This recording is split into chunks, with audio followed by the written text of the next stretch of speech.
Did you miss your deadline to renew your Medicaid coverage? You can still send your completed annual review form to Healthy Connections Medicaid. You may be assigned to another health plan, but you can ask to come back to First Choice within 60 days of renewed Medicaid eligibility. It's your family. It's your choice. First Choice is the right choice. Renew and choose us. Visit selecthealthofsc.com/renew to learn more. Why don't more infant formula companies use organic, grass-fed whole milk instead of skim? Why don't more infant formula companies use the latest breast milk science? Why don't more infant formula companies run their own clinical trials? Why don't more infant formula companies use more of the proteins found in breast milk? Why don't more infant formula companies have their own factories instead of outsourcing their manufacturing? We wondered the same thing. So we made ByHeart, an infant formula company on a mission to get a lot closer to the most superfood on the planet, breast milk. Our patented protein blend has more of the important and most abundant proteins actually found in breast milk. We're the first and only U.S.-made formula to use organic, grass-fed whole milk, not skim. We even conducted the largest clinical trial by a new infant formula company in a quarter century, with clinically proven benefits like easier digestion, less spit up, and softer poops versus a leading infant formula. And we make our own formula in the USA and our very own factories in Iowa, Oregon, and Pennsylvania. ByHeart, a better formula for formula. Learn more at byheart.com.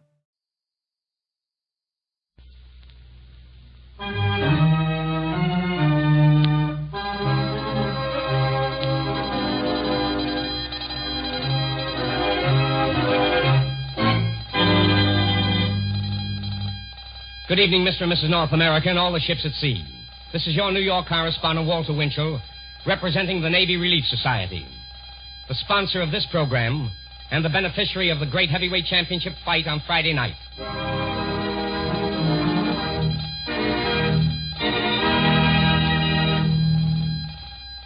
This is a program to keep you entertained for the next 30 minutes, and also to preview Mutual's championship fight between heavyweight champion Joe Louis and Buddy Bear.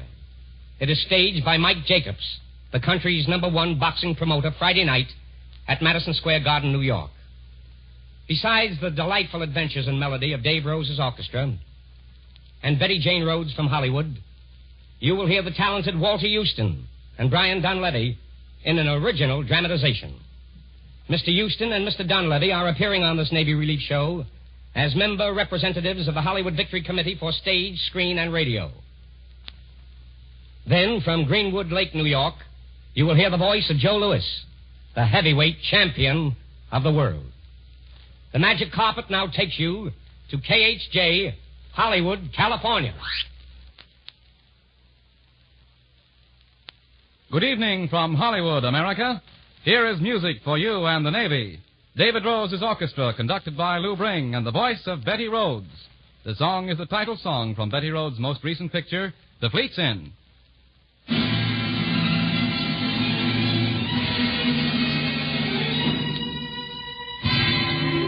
Hey there, mister, you better hide your sister, 'cause the fleet's in, the fleet's in.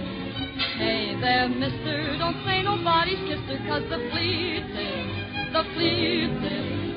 If they do as well on the sea as they do on the shore, hey there, Congress, you can tax it some more.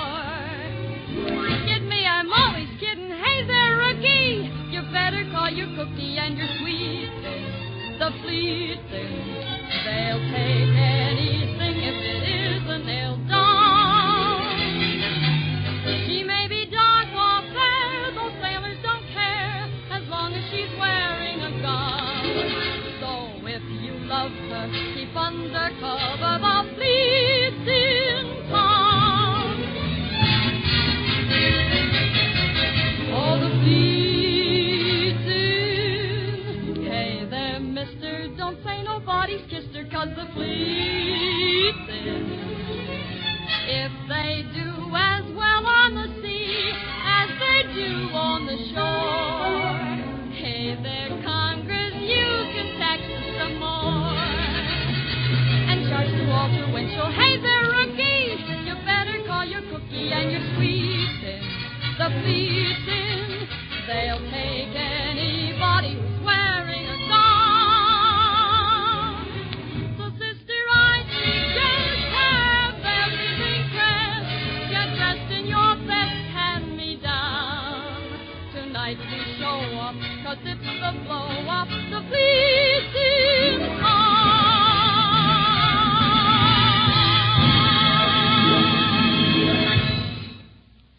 And now it's anchors away, mates, full speed ahead. Back to the WOR Mutual Studios in New York.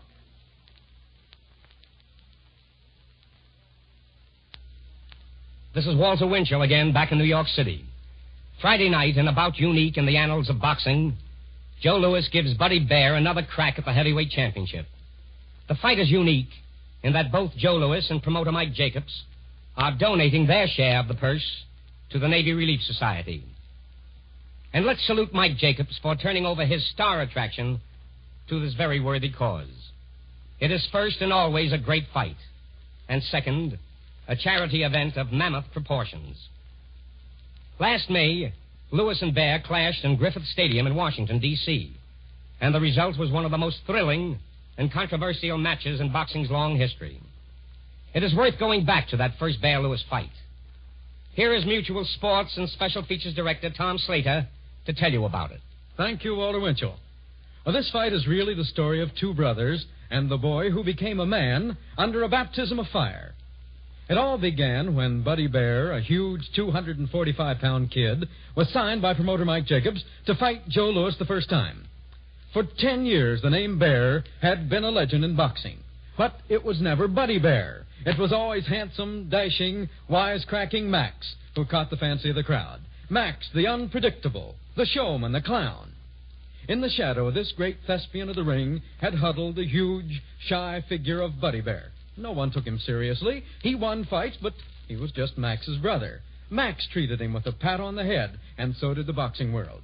Even after Max had faded from the pugilistic scene, this still happened. It was just Max's brother. He went about his training sullenly, convinced that no matter what he did, he would always be just Max's brother.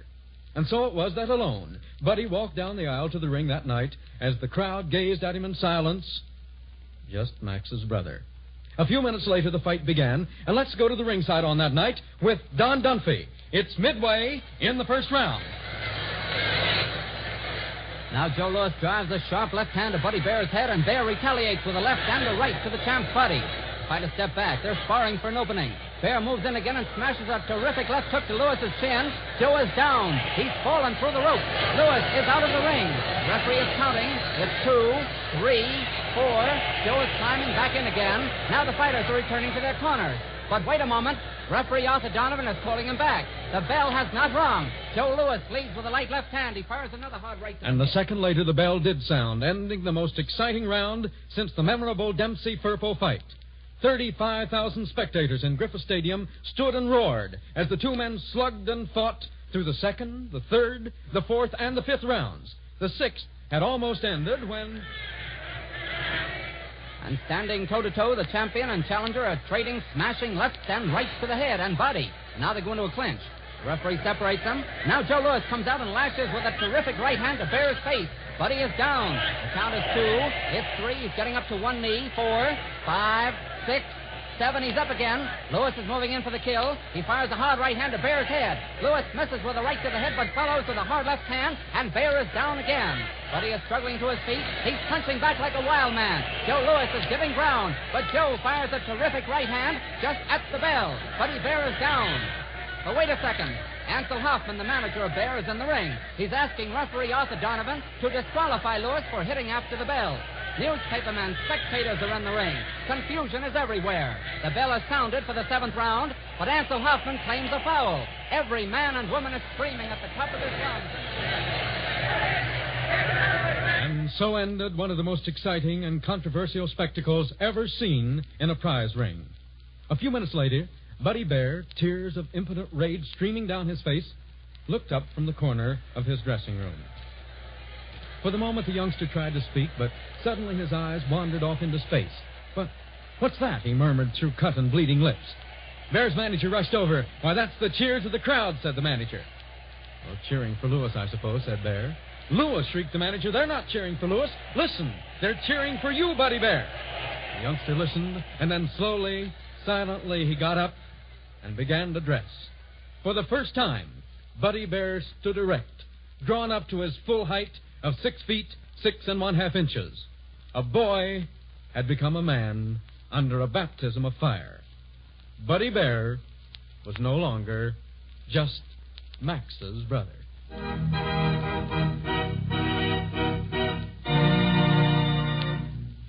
Thank you, gentlemen. That was thrilling as the fight itself. Ladies and gentlemen, please allow me to say thanks again to the great many of you who voluntarily sent me $1 bills and other contributions for the Navy Relief Society. 2 Sunday nights ago, I first spoke of this charity over the air without making an appeal for money. The next morning, my desk at the Daily Mirror in New York City was bombarded with hundreds of letters containing dollar bills and checks. And so, for the officers and the men of the Navy, thank you very, very much. To tell you the merits of the Navy Relief Society would be to challenge your common sense. I know that you know that all charities are wonderful as the word charity. Let it suffice, then, please, to tell you that the fund is usually supported by the officers and the men of the Navy themselves, and that it helps the nearest of kin and the families of Navy men everywhere. For example, as soon as Pearl Harbor and the Philippines were bombed, the Navy Relief Society cabled $50,000. That tells the story, I think. Not one Navy family went hungry or without shelter because of the Japs' low blows. If you were among those who sent $1, or if you are going to be one of the 21,000 to attend the Madison Square Garden fight Friday night next, you can certainly feel that your dollar will be your personal hand grenade. The Magic Carpet takes you now to the training camp of Joe Louis at Greenwood Lake, New York.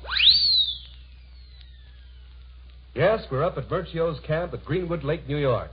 And in this corner, big as life, is Joe Louis, 19 title defenses older than when he won the World Heavyweight Championship back in 1937.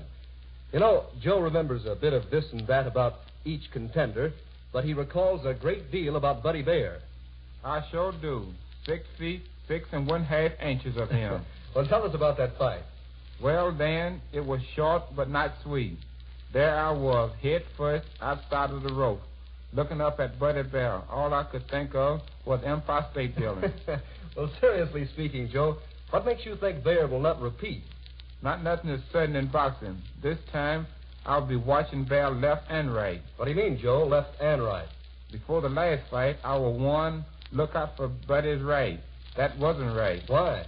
Because it was his left that sent me outside the ropes. I think I see what you mean. Well, time even matters up. You stopped him in the 7th round, didn't you, Joe? Yes, but it's proven one thing. Baer a game guy, like all good fighting Americans. He keeps coming back and dishing it out. And he'll be coming back again Friday night. How do you feel about that? That's okay with me for 2 reasons. What's the first reason, Joe? Well, I'll be helping the Navy Relief Society, a very good cause. Yes, Joe, you're donating your entire purse to the Navy Relief Society. Isn't this the first time a heavyweight champion is fighting for nothing? For nothing, I'm risking my towel for my country. And, Joe, that's a lot. Our country. Yes, Dan, I'm fighting for the thing that make it possible for me to become the heavyweight champion of the world. American land of opportunities means a whole lot to me. You certainly punch with more than your educated fists. You punch with those words, Joe. Now, tell me, what's the second reason for wanting to fight Baer again? I want to wipe out that funny finishing of the Washington fight. And how do you call it for Friday night? This time, I want to make it clean cut. I'm going to take aim and keep punching. That's a good idea. That's right. I'm going to take aim and keep punching. That goes for you, too, Mr. Hitler, and your buddies. Thank you, heavyweight champion Joe Louis. And back to Walter Winchell in New York. Thank you, Joe Louis. There's very little I or anyone can say by way of appreciation for what you are doing. That appreciation will be eloquently expressed by the deafening applause from the fans at the Garden when you step into the ring on Friday night. And so, Joe, until then, this is your New York correspondent, Walter Winchell, again saying thanks for the Navy Relief Society. The Magic Carpet switches you once again to KHJ, Hollywood, California.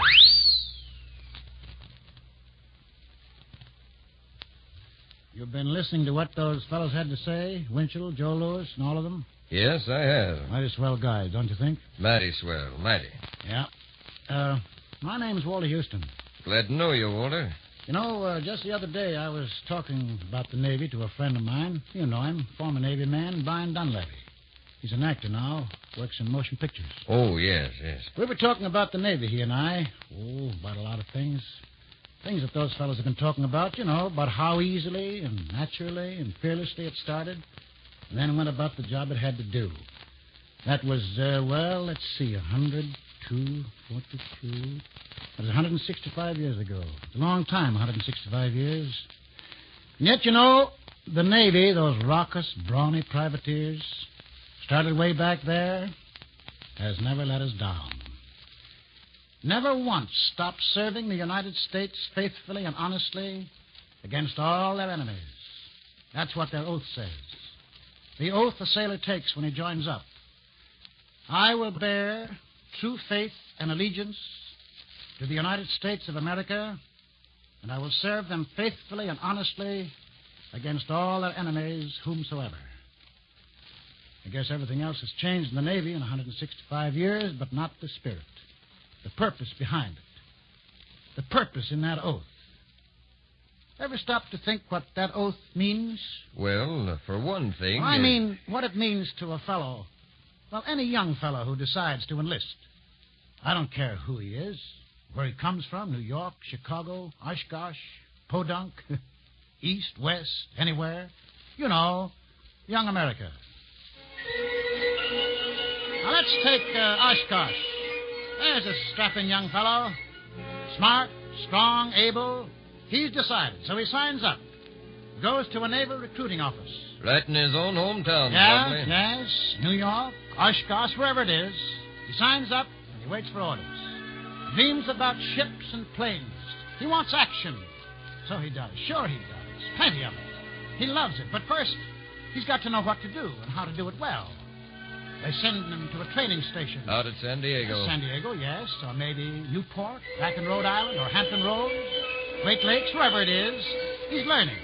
He must learn to be neat. He learns to be punctual. He learns cooperation, discipline. And he remembers the oath he took to defend his country honestly and faithfully against all her enemies, whomsoever. And he'll do it, too. He's a great kid. No. He isn't a kid now. No, he's a man. Look at him. He's finished his basic training. He's standing his watch, the ship on the line now. He's been on the deck force. He isn't a kid. He's a man. Well-trained, full-fledged sailor in the United States Navy. Look at him now. Look at that young Navy man now. Fine young fella. Look at him standing on the deck of the battleship. Look at him swabbing off the deck of that destroyer. Serving his gun on that cruiser. Flying that rocketing airplane. He's in the Navy. But he's only started. Oh, yes. Yes, he can go to school, trade school. He can become a pipe fitter, a radio engineer, gunner's mate, commander, an admiral if he wants to. Admiral John Doe. He's a great guy. He's one of the men who helped to mold the destiny of this country. His very life is the life of hope and freedom. A great guy, that sailor. He thinks like a genius.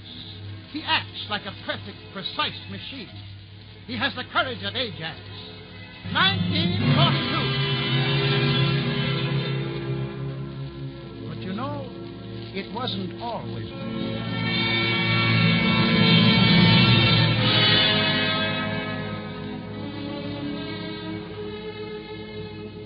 Why, once upon a time, we didn't even have a Navy. Remember?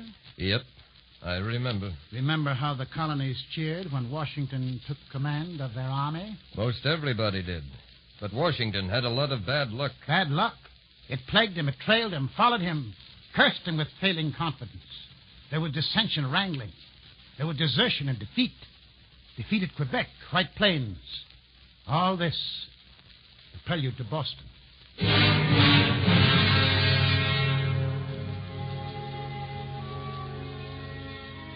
There sits a great general and a great man. There sits George Washington. A crude desk, chair or two, his headquarters. Before him, within the city, a trapped enemy. But the voices of the very people for whom he lived echoed ridicule in his consciousness. Why doesn't he win a great victory? Why? He has guns. But there are no munitions. The enemy is trapped in Boston. Defeat him. How? How? How without support? How, when Philadelphia does nothing? Starve him out. Starve him. Starve him, how? He has the sea at his back. The sea is his. We want a victory. Let's win this war or stop it. Stop it, I say. It's foolish. How can you say it's foolish? It's a fight for humanity. Get rid of him. Get rid of Washington. We want action, action. Victory, victory. Get rid of Washington. Action. Victory. Action, action. Pipe down. Bat me a hatchet, will you? Stow it, do you hear? Stow it. And who, sir, may I ask, are you? Well, men call me Broughton. Captain Nicholas Broughton of Rhode Island. Good evening, sir. Broughton, an uncommon name, but an uncommon title. To be sure, captain, eh? Yes, sir. Captain of my own ship. Well, how can you help? What do you want? Letters of marque and reprisal. If I can get General Washington's name on a piece of paper that says I can arm my ship and fly the American flag, I and my friends will show you what we can do. Give me the letters, the guns, the flag, and 30 days at sea. I'll bring back powder enough to hold our independence for 100 years.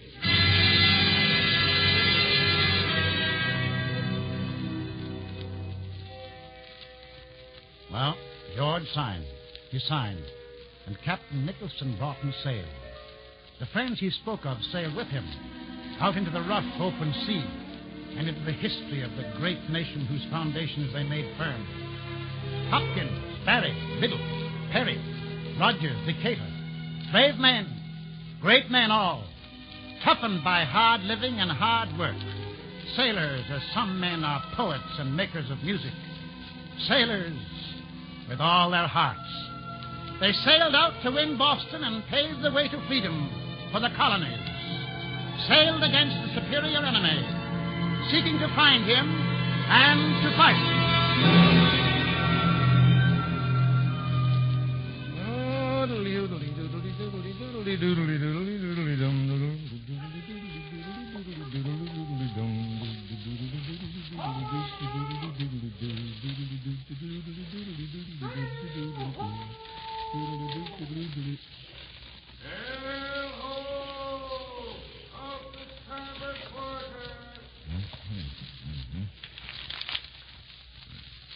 Captain Broughton, sir?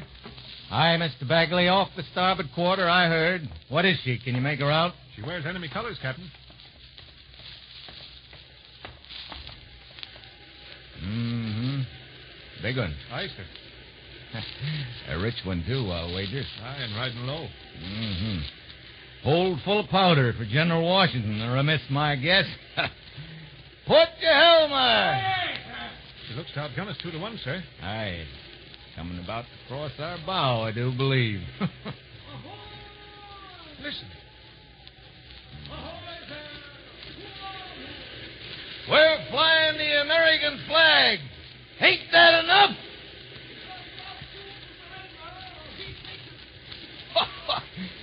Go to blazes!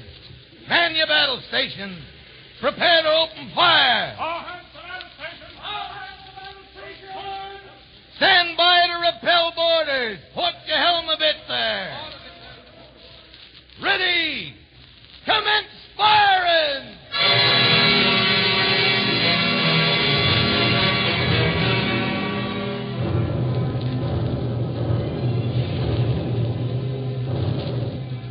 And that was the birth of the United States Navy.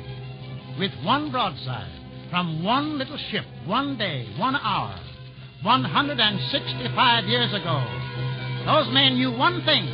Their country needed munitions, powder to make its spirit count for liberty and peace and freedom among men. Yep, but I don't reckon they knew how much it meant. 15 days. No word from Broughton at sea. 20 days. People jeer and grumble. 1,000 men desert. And even the few who've remained unswervingly faithful will so long begin to question. 25 days. This was a new nation. This was a nation conceived in liberty and dedicated to the proposition that all men are created equal. Fighting for the first breath of life. Reaching for the cup of victory. With failure parching their lips. 30 days. time was gone. No word from Broughton. No word from the sea at all. Washington sat down solemnly to write the tragic words that would put an end, for a while at least, to the dissension that rent his country's heart and his. Then, in that blackest hour, the thunderous roar of triumph suddenly began. It began with a voice that tensely called, "A sail on the horizon!" It began with the sound of cannon and a voice that called from the sea. 1 sail, 2 sails, 10 sails, ha ha ha! 20 more than you can count, ha ha ha! We've done it! General Washington, do you hear? Perry, Decatur, the rest and I, we've brought 'em back. 35 ships, 35 supply ships captured for you, General Washington. For you, America! 35 full holes of the powder you need. Powder enough to hold our independence for 100 years.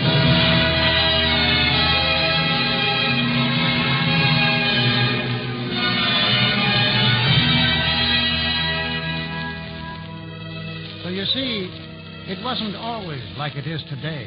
Not by a long shot. A handful of ships flying the new flag of free men, upholding the rights and the destiny of a new nation of free men.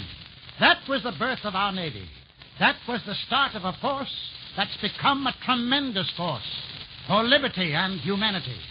That's what it is today, written in the lifeblood of Broughton, Perry, and Jones, and Dewey, and thousands of American seamen. The oath to bear true faith and allegiance to the United States of America and to save them faithfully and honestly against all their enemies. Yep, Yes. that's right. Yes, and look at it now. Look at those battleships, destroyers, planes. Look at them on the high seas. Look at them on the storm-tossed waters. Look at them on the ice-caked water, the moonlit, sunlit waters of the world, with the spirit and the ideal of America and the flag of America flying proud and high. Look at them. Look at them everywhere. Yep, it's the greatest Navy in the world. Yes, you can say that again, Uncle Sam.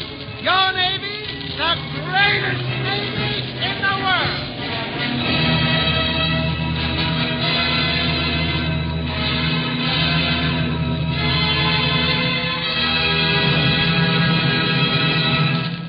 Thank you, Walter Houston and Brian Donlevy. Now the voice of Betty Rhodes and Lou Bring directing David Rose's orchestra in Vincent Heuman's great song, Great Day.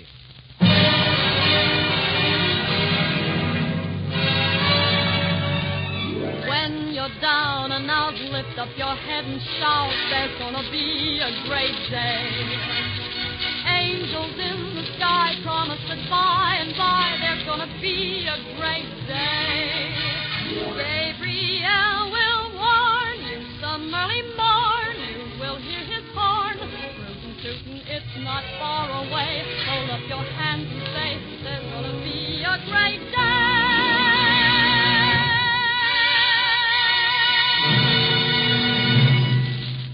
Ladies and gentlemen, the fight on Friday night is being presented in behalf of the Navy Relief Society. This is the Navy's own charity that provides speedy care for needy families of men on active duty in Uncle Sam's Navy. If you would care to contribute to this vital cause, send your contribution, however small, to the Navy Relief Society, 90 Church Street, New York City. So have the screen, boxing, radio, and the Navy itself spoken to America. Speaking for the Navy, we've heard Walter Winchell, your New York correspondent. For the screen, we've heard the incomparable acting of Walter Houston and Brian Donlevy. For boxing, Joe Louis, the great champion, has spoken on the eve of his Friday night title match with Buddy Baer in Madison Square Garden. We thank Mike Jacobs and his radio contact man, Erwin Rossi, and sports writer Barney Nagler. A word of appreciation to Don Dunphy, who will broadcast the Louis Bear bout over the Mutual Network Friday evening. And for radio, the Donley Studios in Hollywood have been proud to contribute the music of David Rose's orchestra and the voice of Betty Rhodes. This is the Mutual Broadcasting System.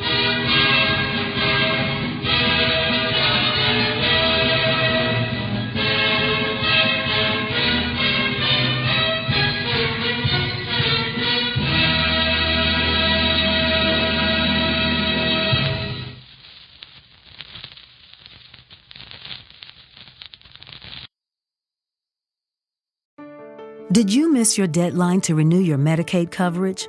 You can still send your completed annual review form to Healthy Connections Medicaid. You may be assigned to another health plan, but you can ask to come back to First Choice within 60 days of renewed Medicaid eligibility. It's your family. It's your choice. First Choice is the right choice. Renew and choose us. Visit selecthealthofsc.com/renew to learn more. Lucky Land Casino, asking people, what's the weirdest place you've gotten lucky? Lucky? In line at the deli, I guess? Aha, in my dentist's office. More than once, actually. Do I have to say? Yes, you do. In the car before my kids' PTA meeting. Really? Yes. Excuse me, what's the weirdest place you've gotten lucky? I never win and tell. Well, there you have it. You can get lucky anywhere, playing at LuckyLandSlots.com. Play for free right now. Are you feeling lucky? No purchase necessary. Void where prohibited by law. 18+. Terms and conditions apply. See website for details.